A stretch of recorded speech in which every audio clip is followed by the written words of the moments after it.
Fala, torcida vascaína, a gente está de volta com o nosso canal, com a contratação aí do Medel. O Vasco fechou a contratação do jogador, o jogador já assinou o contrato e já tem a data para ser apresentado no Vasco. Vamos falar da contratação do chileno, enfim, mais um reforço contratado. Vamos falar também aqui da saída de um jogador do Vasco e também do auxiliar Emílio Faro. Também vamos falar aqui do Orediano, será que ele vai ser titular na partida contra o Botafogo? Tudo isso e muito mais agora para vocês. Antes de começar, já sabe, né, cara? Deixa aquele likezão aí para fortalecer muito o nosso crescimento. Se inscreve no canal se você não está inscrito. Muito fácil, só clicar no inscreva-se, ativa o sininho das notificações para você receber os vídeos postados aqui do nosso canal Vamos Vasco. Vamos em busca de 200 mil inscritos nesse ano de 2023. Falta pouquinho. Se inscreve aí para ajudar bastante.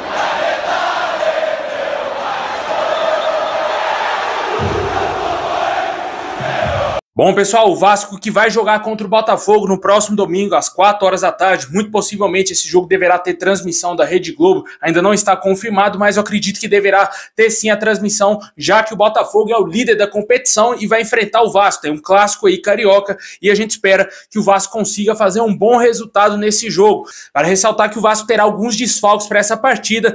Entre eles estão o atacante Gabriel Peck. A gente ainda tem a dúvida do Pedro Raul e também do Capasso, se os dois jogadores terão condição de jogo para enfrentar o Botafogo. Mas certeza mesmo, quem desfalcará o Vasco será o Gabriel Peck, como eu falei, tomou o terceiro cartão amarelo nesse último jogo contra o Cuiabá e está fora do clássico. E vem as perguntas de quem será o substituto do Gabriel Peck. O William Batista deverá seguir normalmente no cargo do Vasco. Até agora o Vasco não definiu quem será o seu treinador. Ele segue comandando os treinamentos dentro do Vasco, quem sabe ainda sonhando com a possibilidade remota hoje de ser treinador, mas quem sabe pode surgir sim uma possibilidade dele continuar aí como técnico do Vasco até o término da temporada, dependendo da sequência de resultados. Se ele conseguir emplacar uma boa sequência, conseguir, por exemplo, vencer o Botafogo, logo nas rodadas seguintes vencer o Cruzeiro, depois o América Mineiro, pode ser que ele continue aí no comando, né? Porque o Vasco vem encontrando algumas dificuldades, ainda não entrou num consenso de quem será o treinador. Várias fontes, vários jornalistas confirmaram que o Rogério Ceni seria o técnico do Vasco, já estava tudo certo entre o Rogério Ceni e o Vasco, só que até agora parece que a negociação esfriou totalmente e a gente não tem nenhuma novidade quanto ao nome do Rogério Ceni ser o técnico do Vasco e também outro treinador, né? Vale sempre lembrar que o Ramon Dias já está também totalmente descartado, o argentino não será o treinador do Vasco e o William Batista deverá comandar o Vasco também aí nos próximos jogos, principalmente já nesse jogo contra o Botafogo. Ele será o encarregado de montar a equipe do Vasco para esse jogo, para esse clássico, né? A tendência é que o Orediano seja titular na ponta direita no lugar do Gabriel Peck, como eu disse, vai desfalcar o Vasco. A gente não sabe se o Pedro Raul vai ter condição de jogo. Se o Pedro Raul talvez estiver 100%, pode ser que ele faça uma outra alteração, coloque o Ryan de ponta direita, o Pedro Raul de centroavante e o Alex Teixeira mais como ponta esquerda, né? Ou talvez o Eric Marcos e jogue com o meio campo um pouco mais povoado, com mais volantes, porque é um clássico, muito possivelmente pode ser que o Vasco entre em campo ali com 3 volantes, sem aquele meia de criação, né? Que foi o Alex Teixeira, a função do Alex Teixeira no último jogo. E quem sai do time seria o Figueiredo. Talvez o Vasco pode entrar aí em campo com o Zé Gabriel no meio campo e também o Jair. E mais à frente o Marlon Gomes. O ataque com o Ryan, com o Pedro Raul e também o Alex Teixeira. Caso o Pedro Raul não jogue, pode ser que, quem sabe, tenhamos a possibilidade da entrada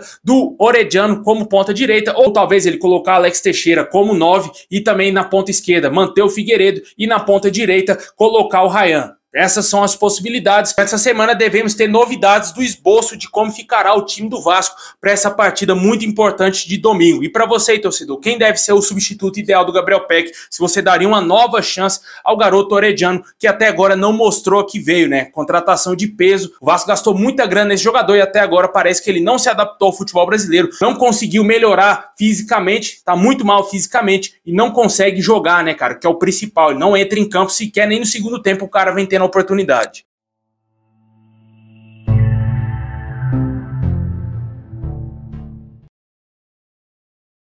Bom, pessoal, hoje o Vasco anunciou oficialmente a saída do Emílio Faro do nosso time. Ele que vinha trabalhando como auxiliar técnico permanente do Vasco foi demitido. Há notícias que confirmam que ele não teria gostado aí do nome do técnico William Batista assumir o Vasco agora interinamente, né? A expectativa seria de que o Emílio Faro seria o técnico do Vasco até o Vasco contratar um treinador, porém a diretoria optou em trazer o técnico do Sub-20 e deu a oportunidade a ele. O Emílio Faro não teria gostado dessa situação e isso teria causado um grande mal-estar dentro do Vasco, tanto que foi confirmada a demissão dele aí dias após isso, né, cara? Confirmando mais ainda esses boatos. E com certeza o Emílio Faro não vai deixar saudade alguma. Viveu até uma pequena boa fase lá na Série B após a saída do Zé Ricardo, mas depois desandou de vez e ficou esquecido lá no Vasco. E agora ele sai do nosso clube e não é mais auxiliar. Quem também está de saída do Vasco é o lateral esquerdo Paulo Vitor, que não terá o seu contrato renovado, se encerra agora no próximo dia 30 de junho. Ele será devolvido ao Internacional. O Vasco gostaria de estender o seu empréstimo até o término dessa temporada,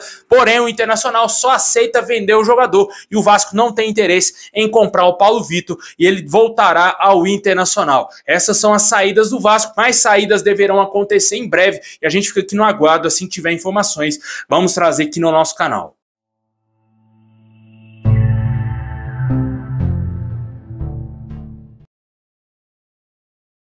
Bom, pessoal, nem tudo são saídas, né? Chegadas também. O Vasco acertou a contratação aí do volante Medel. O jogador já assinou o contrato e será novo reforço do Vasco. Inclusive, entre o dia 3 de julho e dia 4, ele já é aguardado em São Januário para fazer exames médicos e ser oficializado pelo clube e apresentado pelo Vasco, né? A gente espera que dê muito certo essa contratação. Um jogador de peso, chega aí vindo de boas passagens no futebol europeu, seleção chilena, jogou Copa do Mundo, jogou na Inter de Milão, jogou no Besiktas. Seu último clube foi o Bolonha, lá na Itália, e agora vai vestir a camisa do Vasco. O Vasco disputava essa contratação com o Boca Juniors, um clube que o jogador também já passou na sua carreira, porém ele optou em jogar no Vasco, pediu até informações para jogadores chilenos que estão atuando no nosso rival Flamengo e teve boas referências e acabou fechando com o Vasco. Deverá chegar ao nosso clube, como eu disse, entre o dia 3 e dia 4 de julho. O jogador chega com um contrato de 1 ano e meio e ficará no Vasco até o final de 2024. Vamos torcer para que dê tudo certo e que o jogador se dê bem com a nossa camisa e que jogue muita bola, porque ele certamente será ali aquele cincão clássico, né? Chegar para ser o camisa 5 do Vasco e ajudar a gente ali na marcação no meio campo, né? O meio campo do Vasco muito possivelmente deverá ser o Medel, Jair e também o camisa 10 que o Vasco tem que contratar urgentemente, porque eu não tô vendo mais nada ser falado aí de camisa 10, de meia de criação. O que a gente tá vendo é só especulação. É aquele jogador uruguaio do Schalke 04, é o Lanzini que não vai nada pra frente, a gente não tem nenhuma atualização quanto ao Lanzini, se vai fechar ou não com o Vasco, tá virando uma grande novela e o Vasco precisa desses reforços prontos o quanto antes, precisa contratar o quanto antes esses jogadores para eles estarem logo disponíveis para jogar o Campeonato Brasileiro o quanto antes, porque o Vasco precisa sair dessa zona do rebaixamento, precisa sair dessa zona de perigo aí no Campeonato Brasileiro e se afastar de vez, porque com esse elenco aí todo cuidado é pouco, cara, por mais que tenha vencido o Cuiabá, mas o Vasco jogou muito mal, porque tem péssimos jogadores. O Figueiredo é horroroso, cara, é horroroso, é péssimo esse jogador. Pra mim ele tem que sumir do Vasco. Outros jogadores aí vêm sendo ressuscitados, como o caso do Egnaldo, tava pra sair do Vasco, foi ressuscitado por esse treinador, não jogou absolutamente nada, uma substituição que eu não entendi, não deveria ter tirado o Ryan do time do Vasco naquele momento do jogo. Por sorte o Vasco acabou ganhando a partida, mas eu não gostei dessa substituição. E sem falar que temos vários outros jogadores que não deram certo com a nossa camisa, né, cara? Ontem a gente tava no Deus nos acuda com o Robson Bambu na zaga, toda bola que ia nele, a gente ficava preocupado, né? O Vasco precisa urgente contratar um zagueiro que joga ali pelo lado direito. A gente não sabe ainda como está a situação do Lianco, muito possivelmente deve ter melado, muito possivelmente o jogador deve estar bem longe do Vasco. Deixa aí nos comentários aí, torcedor, o que você acha da contratação do Medel, novo reforço do Vasco? A gente já trouxe informação dias atrás, já estava tudo acertado. Agora, de acordo com o Vene Casagrande, tudo fechado, o jogador já assinou o contrato e será novo reforço do Vasco.